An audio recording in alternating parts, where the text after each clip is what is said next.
el planeta, así que para entender las implicaciones económicas tenemos ya con nosotros a Víctor Álvar González, director de estrategia de Nestep Finance. ¿Qué tal? Buenas tardes. ¿Qué tal? Muy buenas tardes, ¿cómo estáis?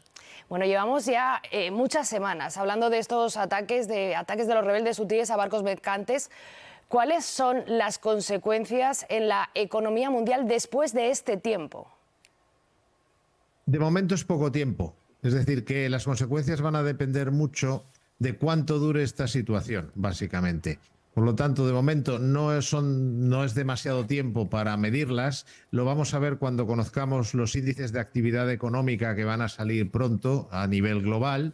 Pero evidentemente, si esto dura, es un problema, puesto que estamos hablando de que el 30% del comercio mundial marítimo se realiza a través de esta ruta del Canal de Suez. Por lo tanto, todo eso se tiene que desviar. No es que se detenga, pero tiene que desviarse.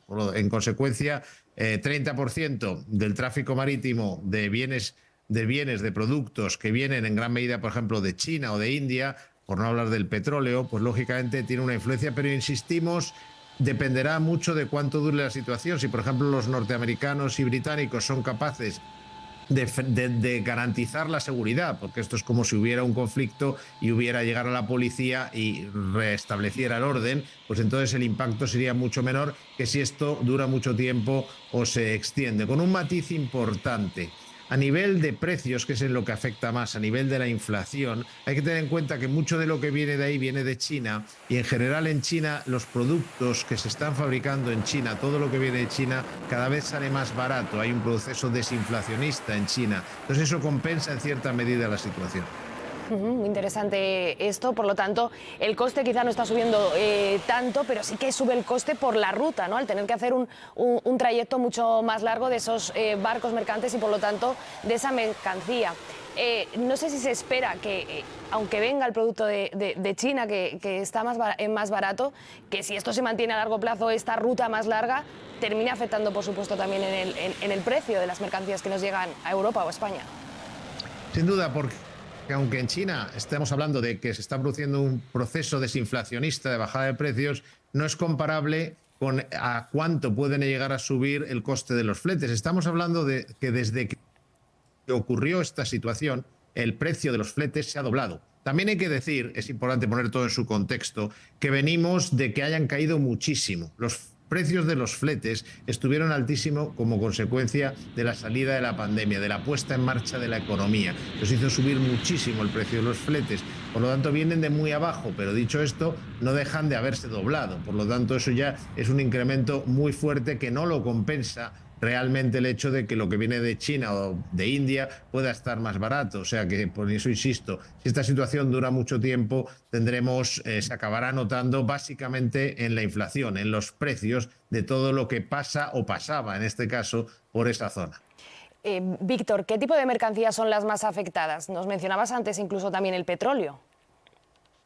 Sin duda, lógicamente estamos hablando del Golfo Pérsico y ahora los petroleros, en lugar de moverse tranquilamente por el Canal de Suez, pues tienen que dar toda la vuelta al Cuerno de África. Es decir, y luego recuperar todo el camino. Por lo tanto, estamos hablando de todo tipo de productos que se fabriquen, que vienen, gran parte de los productos que vienen de Asia a Europa. Últimamente Europa nos cae todo, porque en el caso norteamericano puede haber otras rutas desde Asia, obviamente, pero en el caso europeo, gran parte de lo que viene desde Asia, que no pase por el canal, digamos, ir por el canal de Panamá, también sale bastante más caro, con lo cual lo que normalmente venía por el canal de Suez y luego por el Mediterráneo, sí, llegaba al Mediterráneo y a los puertos mediterráneos, pues ahora todo eso tiene que dar un giro muy grande. Y además hay otro problema, y es que los seguros salen más caros, porque nadie prohíbe a algunas navieras que vayan por ese camino, pero lo que puede ocurrir es que las compañías de seguros o no les aseguren o les suban el precio de los seguros. En definitiva, todo lo que viene, ¿qué es? Pues básicamente productos industriales, productos de tipo manufacturado, que vienen sobre todo, insisto, de China, y también el petróleo. Pero de nuevo un matiz aquí.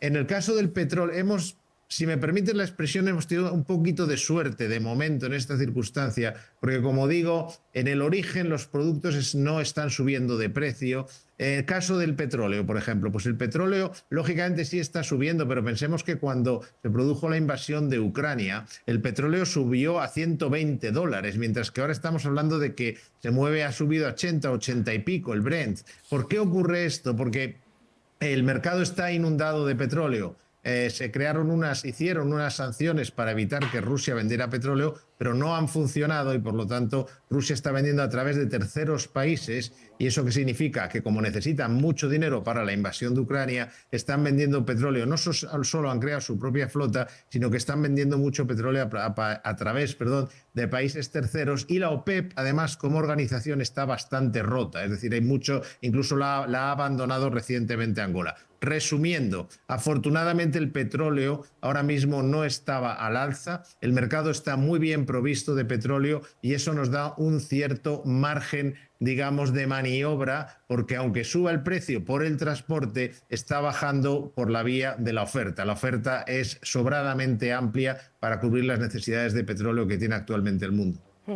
Entendido que, a pesar de la gravedad de la crisis, es verdad que hay una serie de factores, lo que nos estabas comentando ahora, el precio del petróleo, China, que están haciendo que el impacto, lo que decías al principio, tengamos que esperar para notarlo todavía más.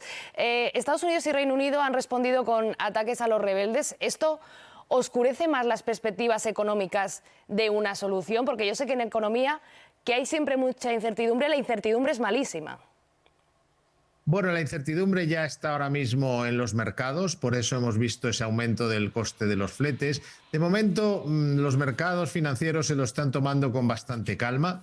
De alguna manera, o bien piensan que Estados Unidos y Reino Unido bajarán los ánimos, la agresividad de esas milicias houthíes y podrán conseguir, digamos, como te digo, es como cuando se llega a una situación en que llega la policía, hay una pelea o hay una situación X y restablece el orden. El mercado está pensando que será capaz, digamos, esta fuerza, digamos, multinacional o sobre todo británica y norteamericana de restablecer el orden.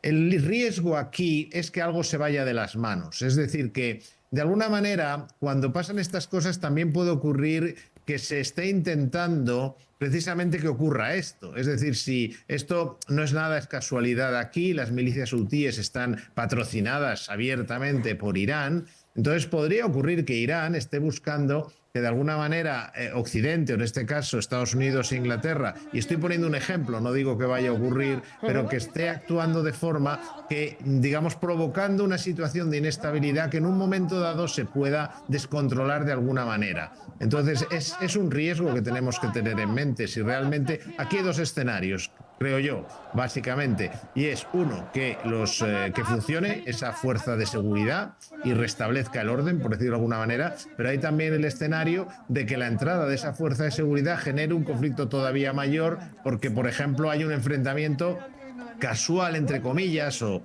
casual de verdad, por ejemplo, con un barco iraní. Es un ejemplo que quiero transmitir de lo que sería, digamos, que empeorara el conflicto precisamente por la propia intervención. Es un riesgo a tener en cuenta. Última pregunta, decías que algo se vaya de las manos, los rebeldes han respondido a los ataques prometiendo más ataques, por lo tanto, en esa idea que nos trasladabas de que tenemos que esperar todavía para notar mucho las consecuencias, ¿cuánto tiempo se puede sostener esta situación para que sea manejable de momento como lo está siendo para la economía mundial? En los niveles de precios, de incremento del precio de los fletes que estamos viendo ahora mismo o del precio del petróleo, que son los dos termómetros de cómo afecta a la economía mundial, bastante tiempo. Es decir, que lo único que está pasando es que todo lo que, por ejemplo, los productos que necesitamos en nuestra industria, etcétera, etcétera, el petróleo para la gasolina, etcétera, etcétera, está llegando. Simplemente tiene que tomar un camino más largo. Entonces, de momento, a estos niveles, lo único que sí pasaría es que podría afectar a las cifras, sobre todo a las cifras de inflación. Y de momento tampoco en exceso, pero es un riesgo porque la inflación es un gran problema que tenemos en el mundo y en Occidente en particular. Pero bueno, no son cifras de momento como para decir que esto vaya a crear una recesión global. insisto, de todos modos habrá que verlo en las que vayan saliendo pues en breve. En los próximos 15 días tendremos lo que se llama los datos PMI, para la gente que no lo conozca son los índices de actividad global, y ahí sí lo veremos tanto si se está notando mucho en los precios como si se está notando mucho en la actividad económica. En otras palabras, todo va a depender de a qué velocidad se adapte la economía. Víctor Álvaro González, director de estrategia de Next Step Finance, muchísimas gracias por haber estado con nosotros, gracias por explicárnoslo y por habernos explicado esto de una forma tan didáctica.